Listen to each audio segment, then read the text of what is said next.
Welcome to Betting on Booking, where we'll go through the match card for WWE SummerSlam 2023 and look at the novelty betting lines.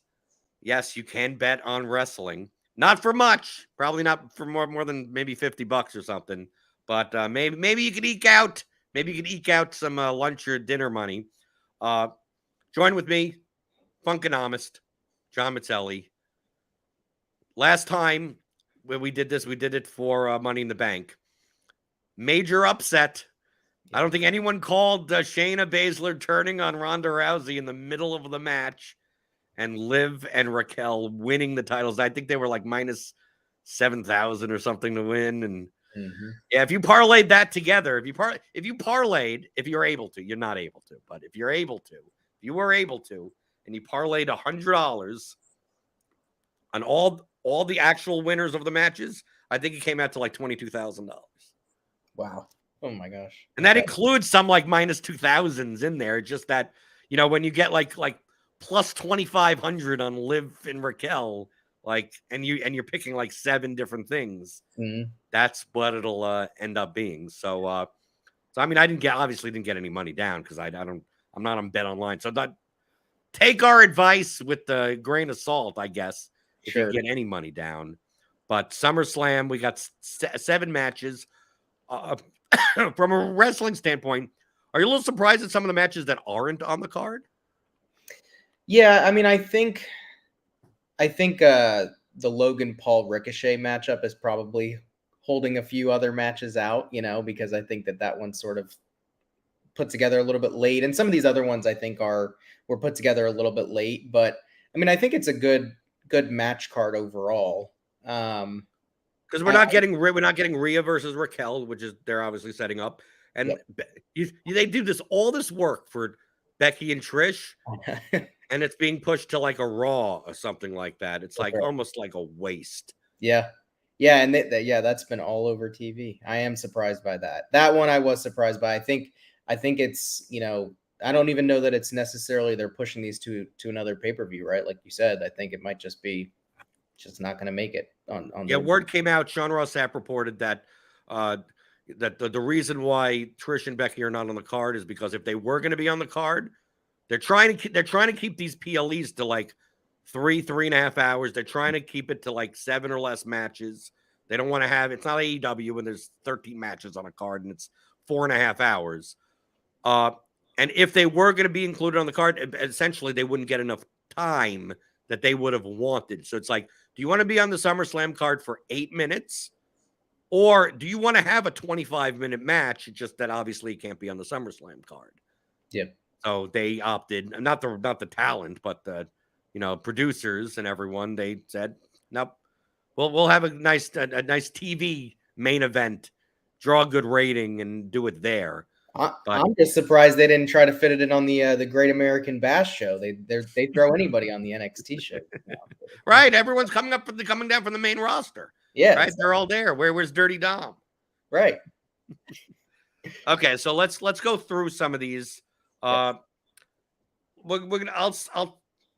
get through I think the easy ones the quickest. I think there's 2 that are the toughest, and obviously you can tell from the betting lines that's the case. So we'll first go with Cody Rhodes minus 1,500 against Brock Lesnar plus 600.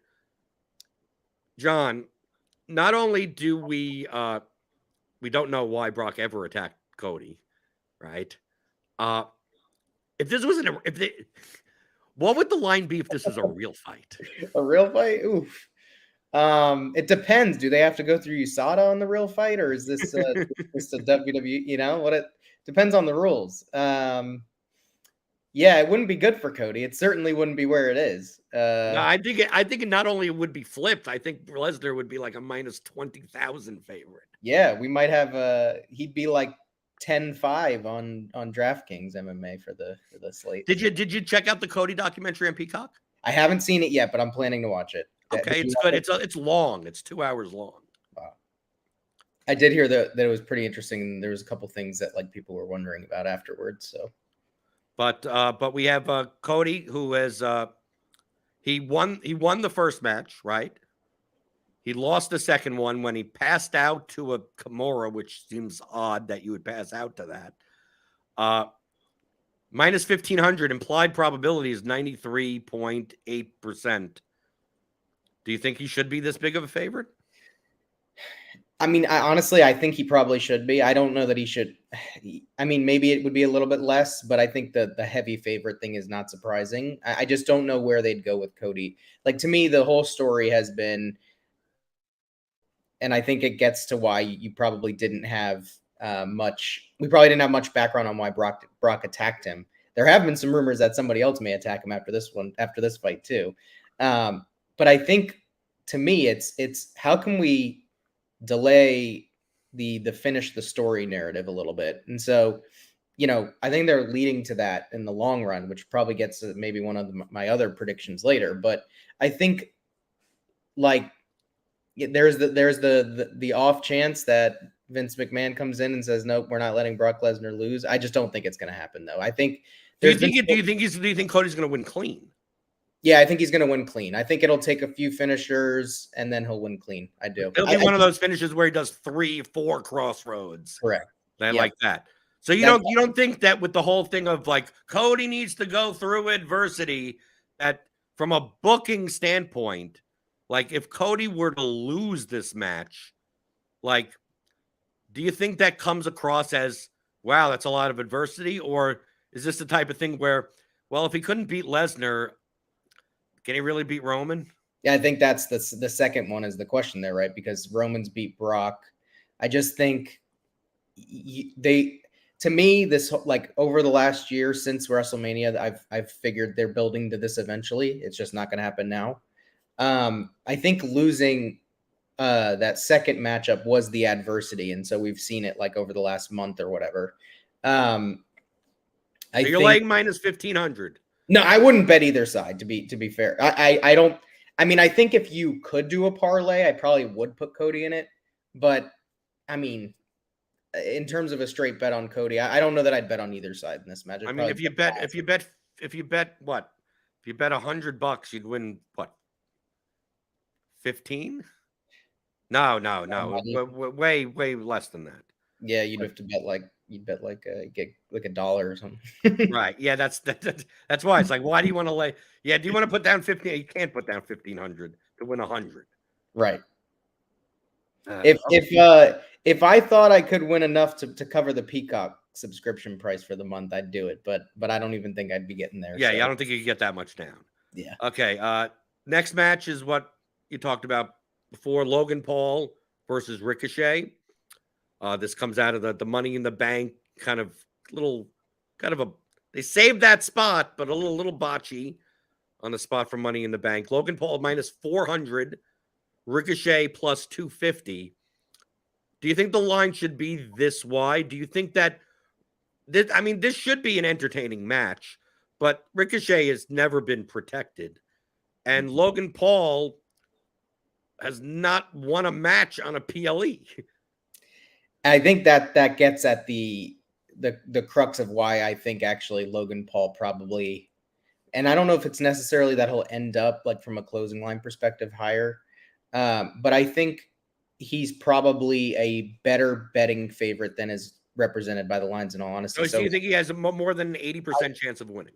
I do. I think the thing with him is, right, like, this feels like a match where really they're going to get the opportunity to demonstrate their abilities in ring. Like, I just think there's going to be some really cool moments. And I think it's one of those moments where if Ricochet beats him, it does nothing, right? I mean, whereas you don't think of Ricochet any higher, or it's like, oh, well, he beat Logan Paul. Oh, but I actually think the way you think of Ricochet higher is just by what he does in the ring, right? He can lose this match, and demonstrating his incredible capabilities, aerobatic.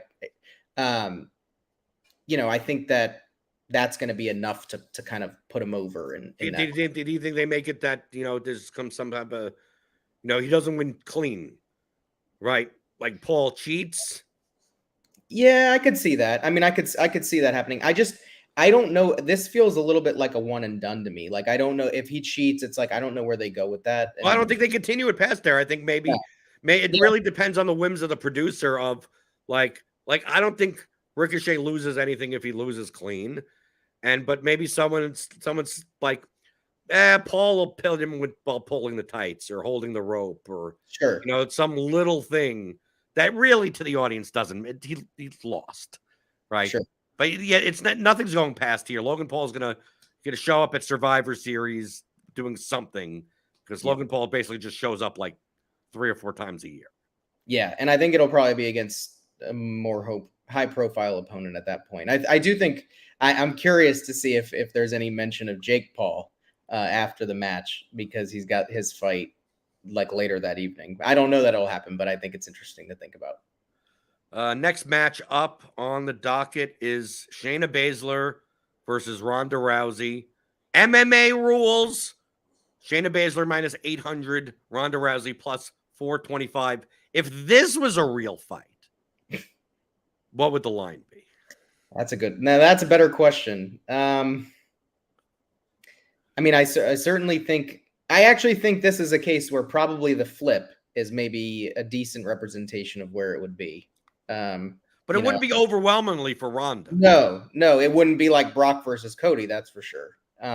Because these are actually 2 trained MMA fighters. Correct. And I mean, we rarely see odds like we see on WWE in MMA in general. So, right.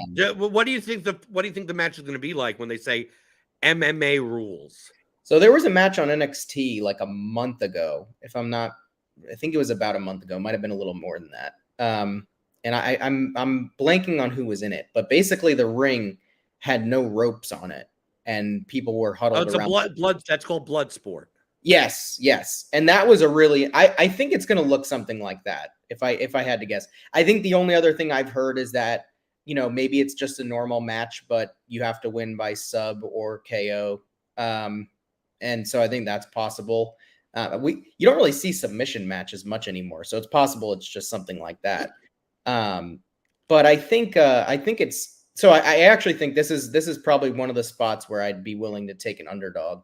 I think Rousey. So you think isn't the whole point of this program that Ronda Rousey is essentially kind of done with WWE and her best friend in wrestling that got her into wrestling?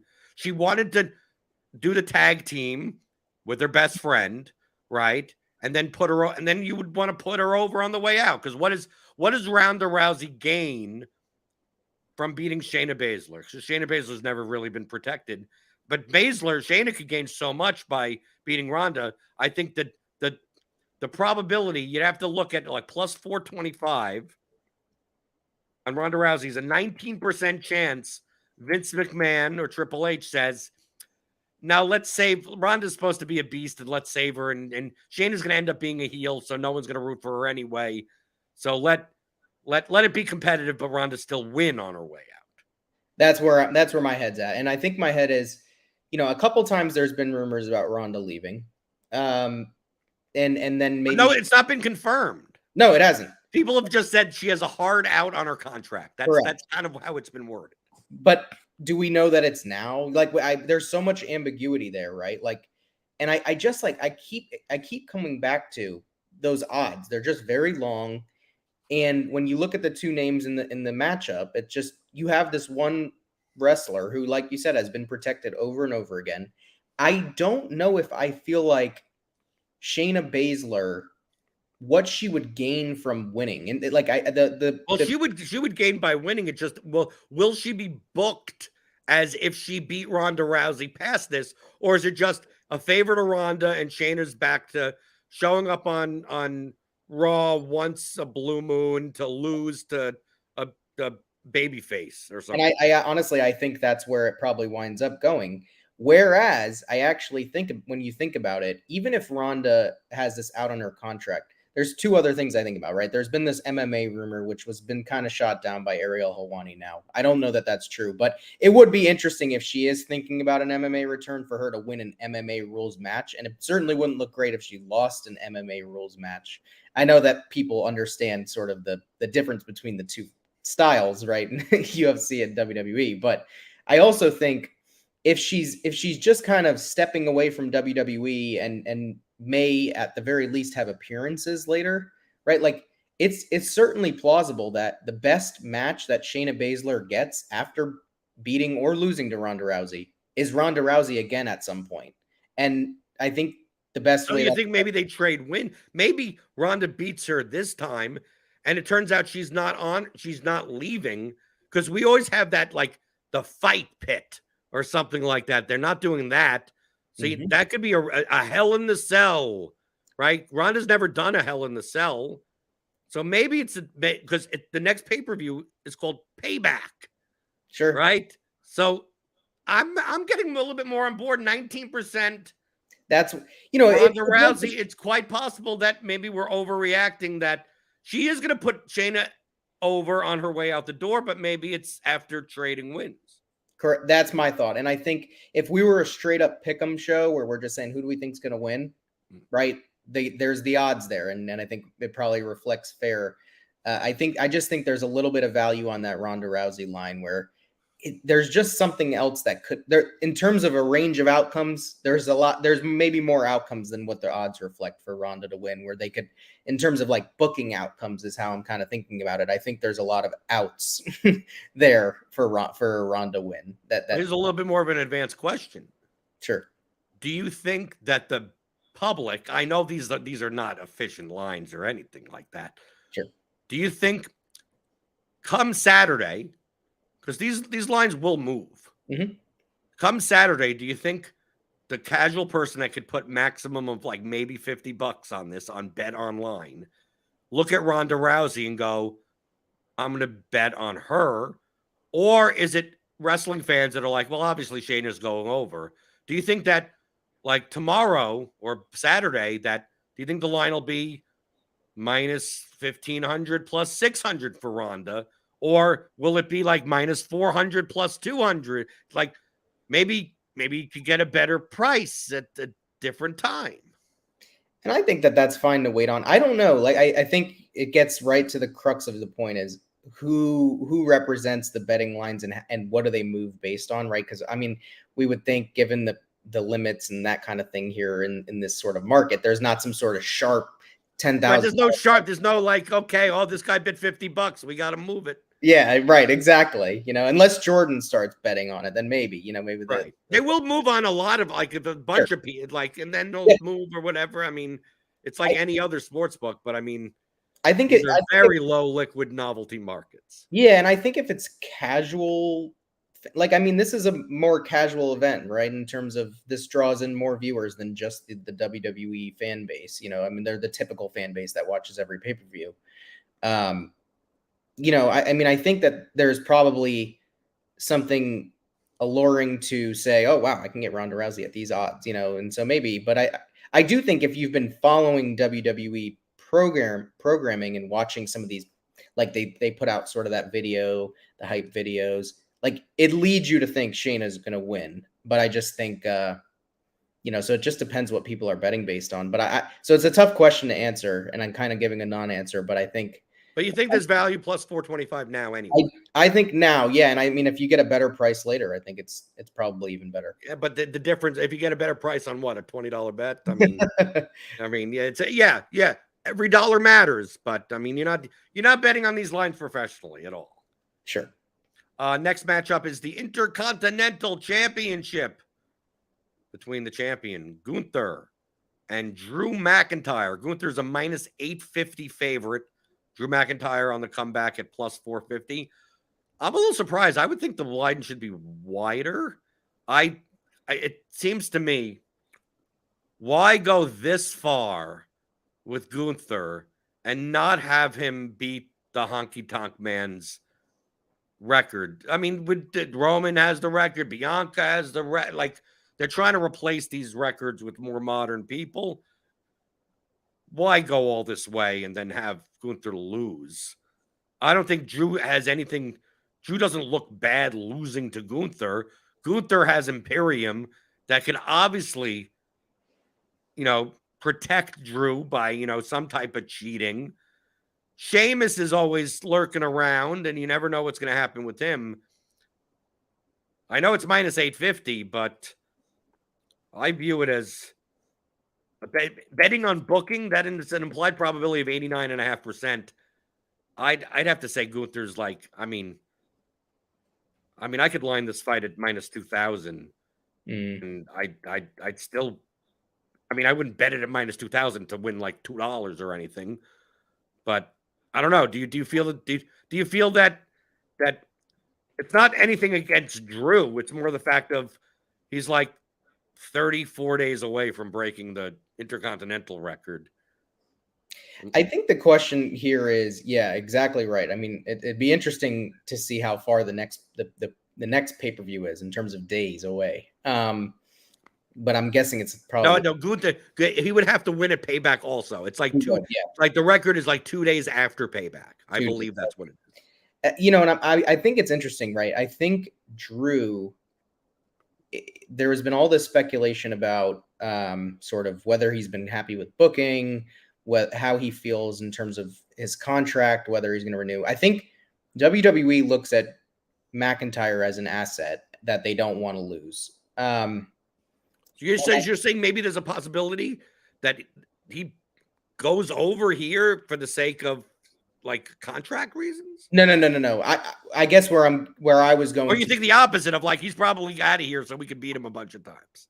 I mean, I think that's possible. I actually think though, in terms of Drew, these odds I don't love here, but I think if you were getting these 2-3 months down the line on the same matchup, like if we saw this matchup again, I think that would be an interesting case because, right, you've got this storyline. Well, no, not a storyline. You've got Drew McIntyre, who would be an incredible champion, right, in terms of just actual in-ring abilities. He's probably one of the best on the roster. He's pretty much a main event guy. He's done it. He's shown that he can show up in the big stage when he did it at the Castle. And I think, so like in terms of trying to replace Gunther eventually, right, Drew is an interesting candidate, I think.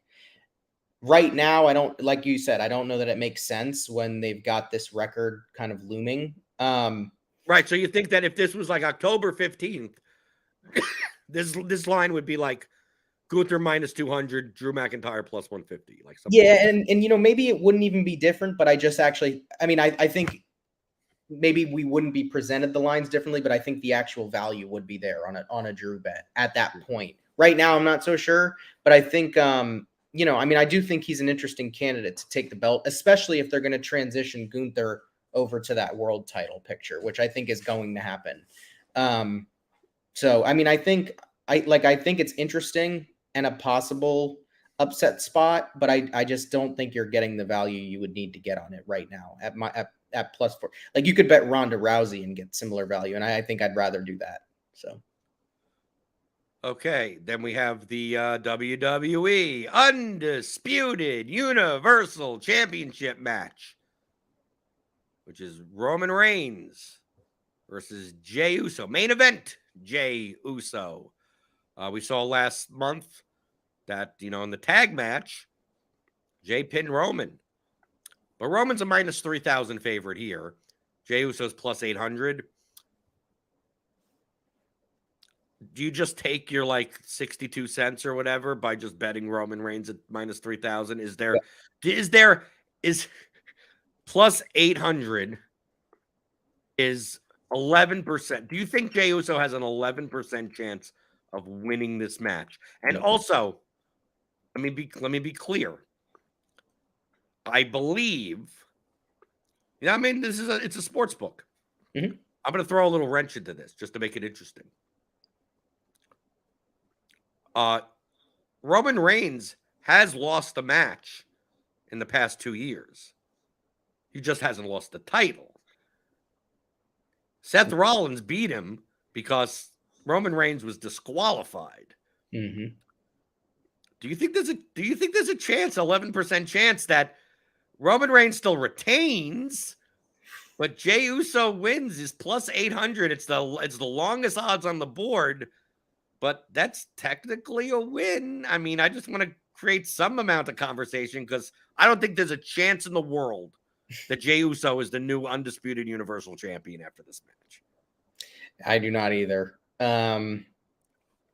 Yeah, so are we saying like somebody comes in on behalf of Roman, or Roman himself does something and kind of takes it that way? Is that sort of what we're thinking? Right, or that Solo cheats on behalf of him, and then they get caught, or it could be a count out. It could, I mean, there are multitude of ways, and in wrestling rules, in WWE wrestling rules, the title cannot change hands under disqualification or a count out.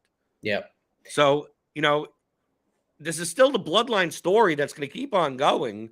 If Roman just totally smothers Jey, it's less compelling than if we show that maybe Jey could have won clean, but Roman decides that he wants to show Jey he doesn't care about winning the match.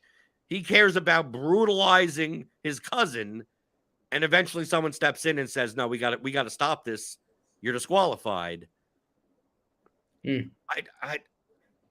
weird for me to say plus 800 doesn't look all that bad. I almost would rather wait, because if people don't understand that is a possibility, you wait till Saturday morning. Maybe this is Roman Reigns minus 10,000. Yep.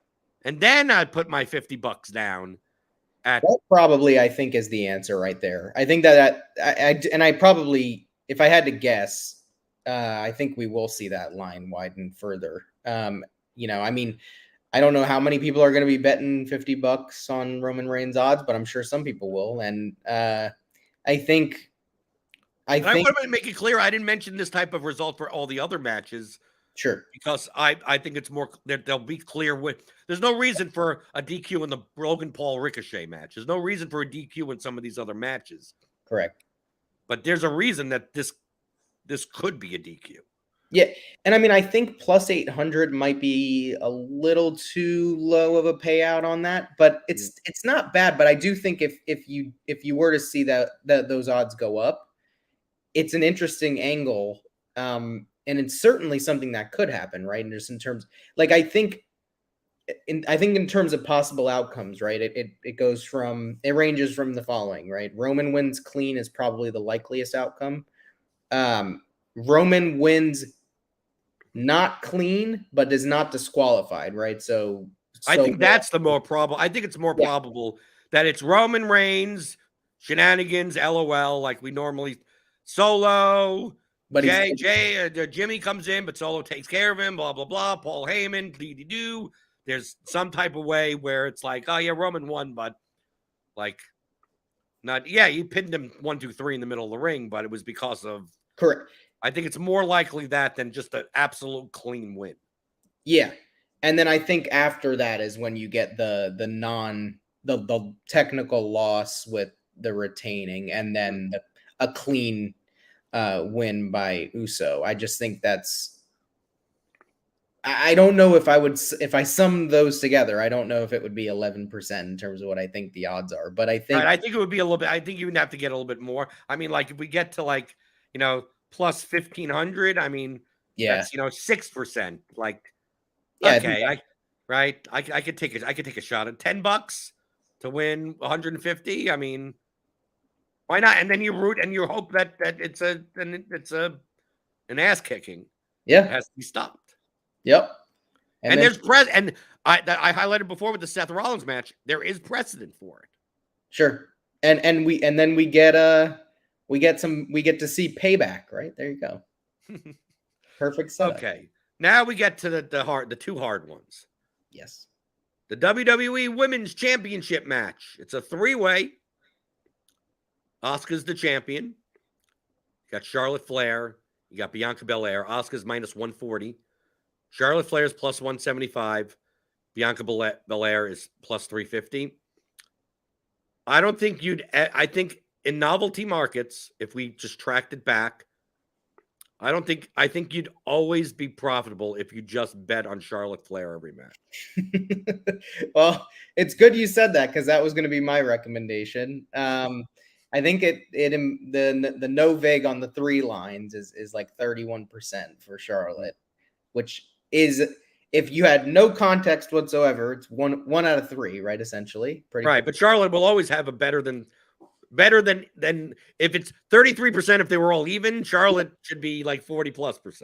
Correct. And I think there's been rumors about a fourth member of the match, which is Io. Do you think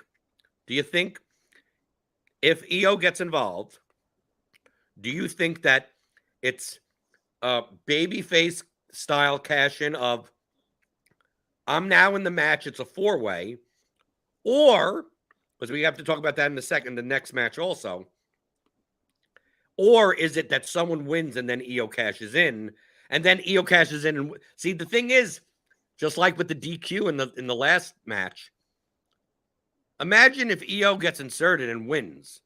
Do all these bets lose? It's a good question. That's a great right. question. And then you also have to consider, it's like, if you think Io cashes in and wins, it's quite possible that Charlotte wins the match and then loses immediately to Io Sky in the next match, which is not part of this bet. So it really comes down to like how you think things play out. I think the least likely possibility is Bianca Belair plus 350. I think it'd be more like plus 500, plus 600. She lost to Asuka. I don't see a direction where Bianca wins. I think it's more likely that, me personally, I think the most probable outcome is that Asuka wins due to Bianca and Charlotte not being able to, they're fucking around with each other. And then Io comes and cashes in on Asuka right after the match, or that just sets up an Asuka versus Io match in the future. I think that's I think it's more like to get more legs in TV. I think it's more likely to have a proper Charlotte versus Bianca feud and a proper Asuka versus Io feud, and then when those are done, the winners of those get together. Sure. Yeah, I think that that's a very good point. I do think the odds on Asuka are not favorable enough to make it valuable to bet her. Whereas I think there's a possibility where either Io doesn't show up at all, or she shows up after, or something like that, and Charlotte wins and sets. I think there's still like a way, right, that if Io doesn't get involved, it does just set up a Charlotte and Bianca match in some way. So, I guess also, if Io cashed in and cost Asuka a chance or something like that, you could end up with that result you're talking about. But I just think in terms of value here, like we mentioned at the beginning, a 1 in 3 chance for Charlotte Flair to take the title just seems too low. And it's actually a little less than, I guess, a little less. Well, if you bet the actual odds, it's probably about 1 in 3. So, right. And that doesn't mean that she keeps the title for long. It's no. With her, it's a matter of how many title reigns there are, not how long she has the title. So, yeah, plus 175 Charlotte Flair. I think if anything, if this Saturday, I think the line gets closer to her. Yeah, I think it's more likely that Asuka's plus 100, minus 110. Charlotte Flair's like plus 125, and Bianca's like plus 450. So, yeah, if I would take a shot, it's Charlotte Flair, for crying out loud. Sure, and we haven't really. I think that there's a really good opportunity for them to do a Bianca Belair and Charlotte. Like I've almost looked at Asuka a little bit as like a transitional champion to leading to some sort of Bianca Belair Charlotte Flair feud. Right, but it wouldn't be with Bianca holding the title. It would be Bianca chasing Charlotte. Correct, exactly. And I think that gets to that transitional, right? Asuka takes it, Charlotte takes it, and Asuka kind of moves. And then for even you could either go with that direction, or it could end up being Charlotte, that Io becomes champion, but she beats Asuka, and then Charlotte and Bianca fight over who's going to be the one that eventually takes the title from Io. Correct. Right. So in either way, it still comes out that the more likely outcome is Charlotte wins this match. Yeah, and I think right, exactly. And I think in terms of like, I try to think about booking in terms of like a scarcity value, right? There's a scarce number of interesting fights you can make that are worthy of a pay-per-view card.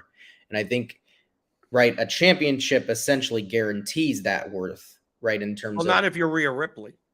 That's true. That's true. Not for this one, right? You're right.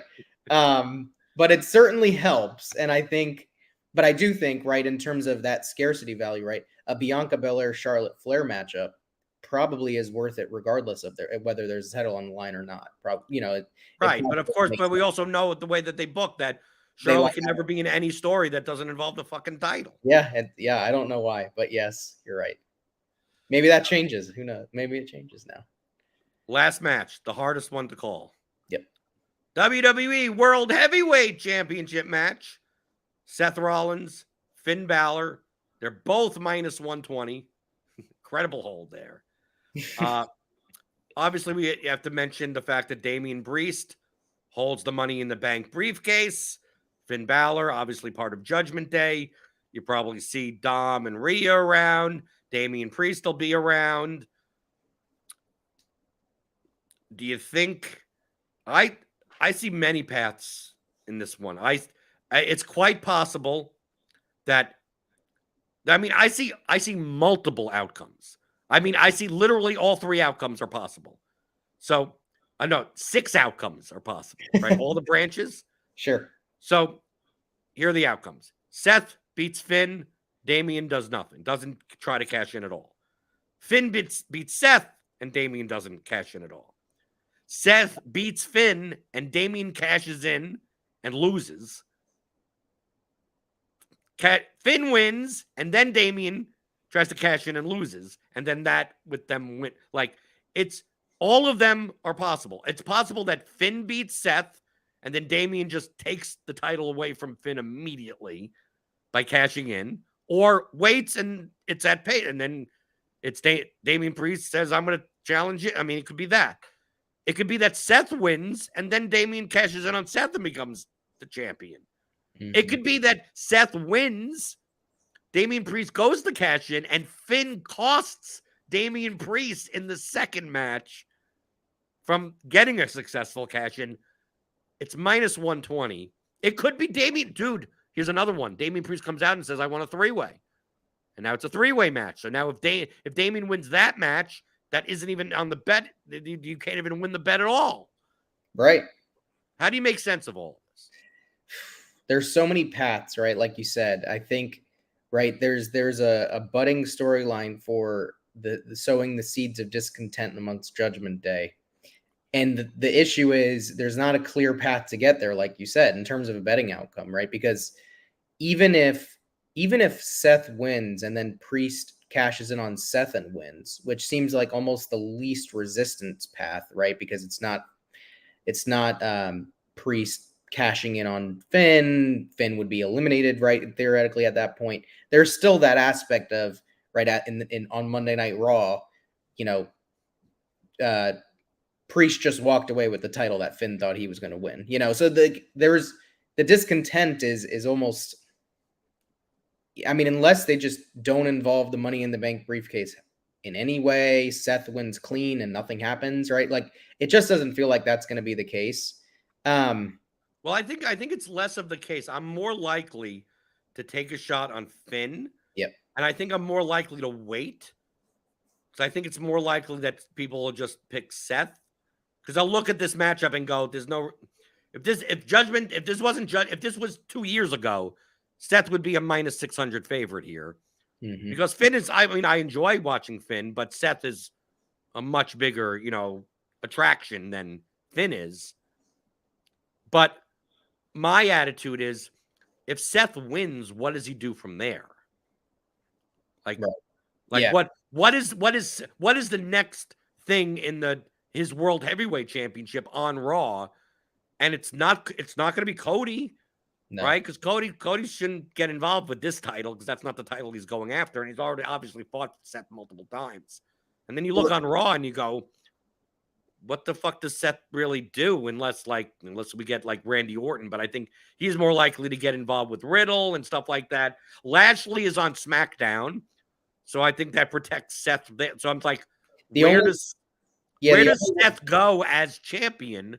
And I think it's more likely that a little bit, if I had to compare the two, that Finn takes the title and we get Monday Night Raw becomes Judgment Day, like the Bloodline is for SmackDown, and then Seth could go on vacation for 3 months. I mean, Sure. basically Seth goes away for 3 months after being like the workhorse champion and then comes back to do something by Survivor Series. Correct. Yeah, I think that that's right. And I think there's been rumors about the Roman Seth, potentially down the line, right at Survivor Series, like you said. That scenario you just plays out really well for that, especially as he goes away. Maybe we get through some of this bloodline stuff and we kind of move on from that a little bit. Not that we're going to really move on from it totally, but maybe the story evolves. And really, right, because there needs to be some transition because we still got plenty of months. Like Cody's not going to get involved in Roman probably till the Rumble. So there's going to have to be something for Roman to do after he beats Jay well, who's the only one that Roman has not beaten? Seth, right. So that program would happen there, and then he would get involved with the bloodline. Obviously, you have to make it so that Seth goes to SmackDown in order to do that.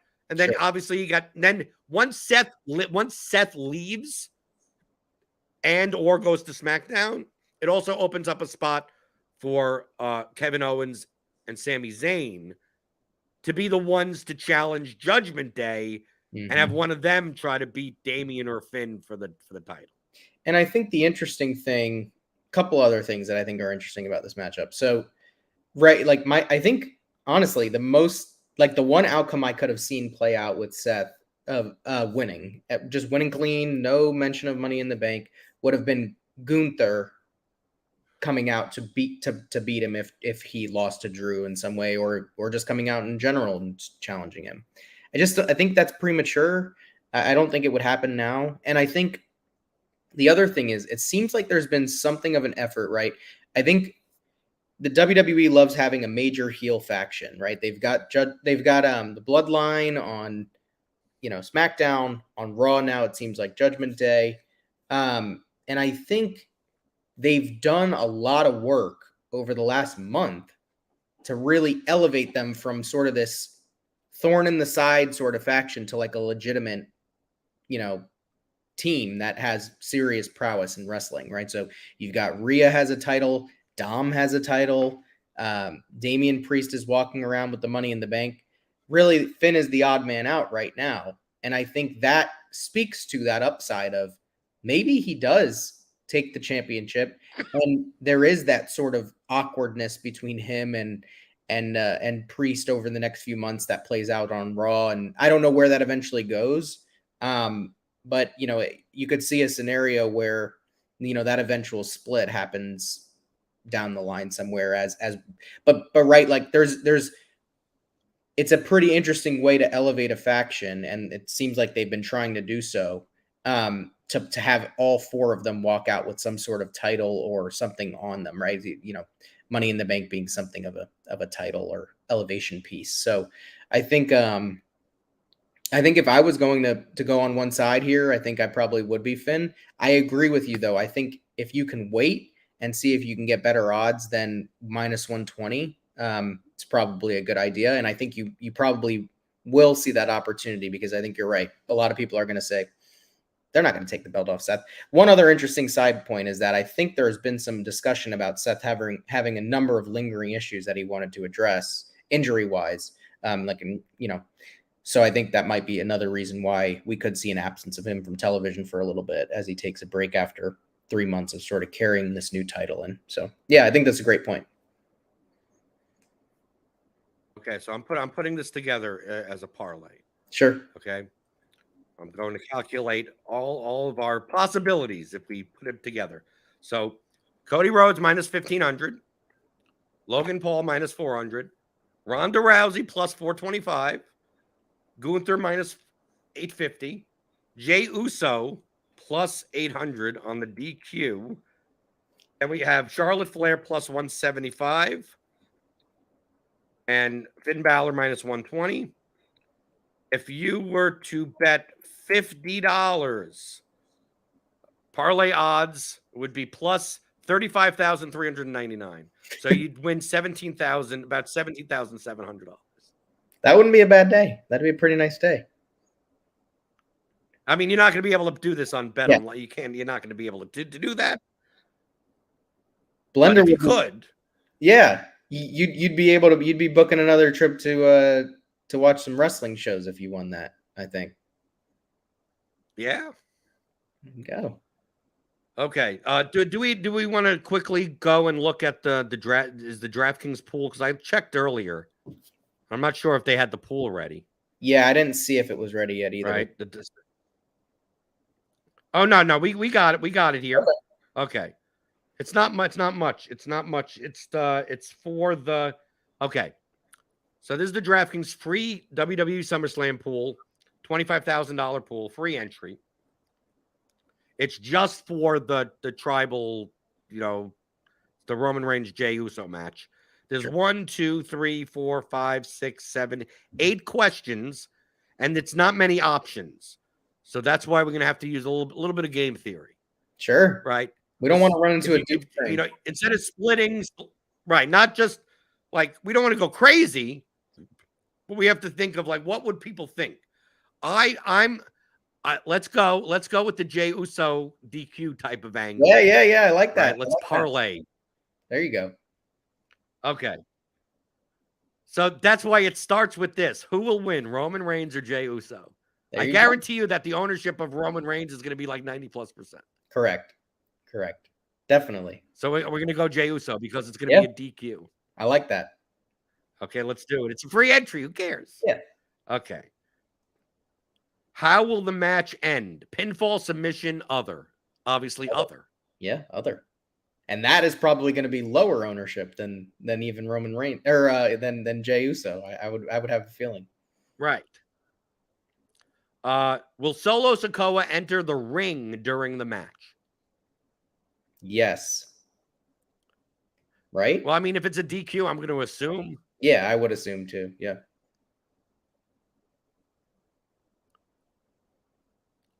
Kind of breaking up there. I don't know if you have stuff running in the background. Oh, I'm sorry.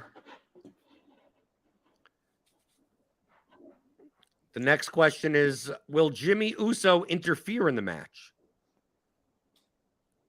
Is that a given?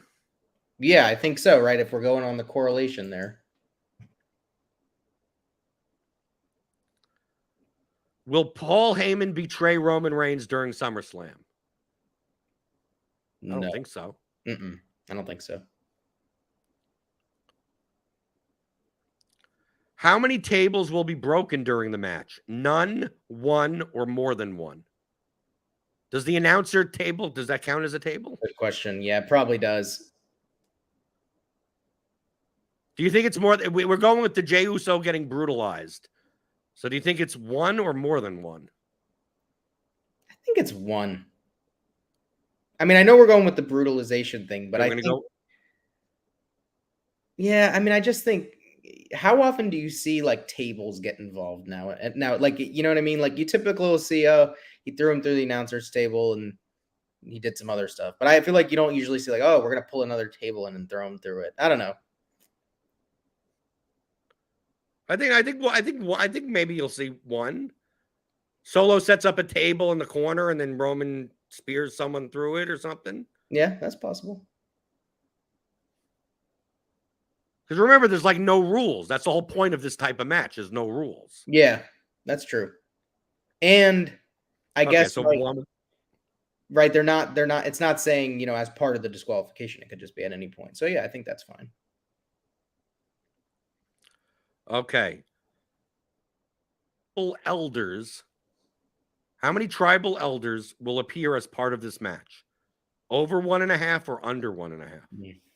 So are we saying Rikishi and The Rock? Who are the tribal? I mean, really, the tribal elders are what? Alpha, Sika, and Rikishi? Are we saying The Rock? I guess maybe The Rock is one of the elders. To me, I almost feel like it's like it would be under 1.5. Like it's right because if like Rikishi shows up, it's going to be just Rikishi. Mm-hmm. Or do you think Alpha and Sika both show up? Are they in enough health to both? Are they? Or maybe okay. Hold on. How many tribal elders will appear as part of the match? Oh, if they're just like sitting in the audience, does that count? I think it means before the bell before the end of the match. Like so if they So like on our theory, right, of like, Uso getting destroyed and, there being a disqualification right after that DQ, I think if they were to come out, that probably wouldn't count. Okay. So what are we picking? I'm thinking under. You're okay. That's what I was going for also. Under as well. And then the last question. Which will happen first? Jay super kicks Roman, Roman spears Jay, or neither occurs? Not neither occurs. Yeah, I mean, if anything, both of them are occurring rather than none are occurring. Oh, definitely, yeah. Definitely.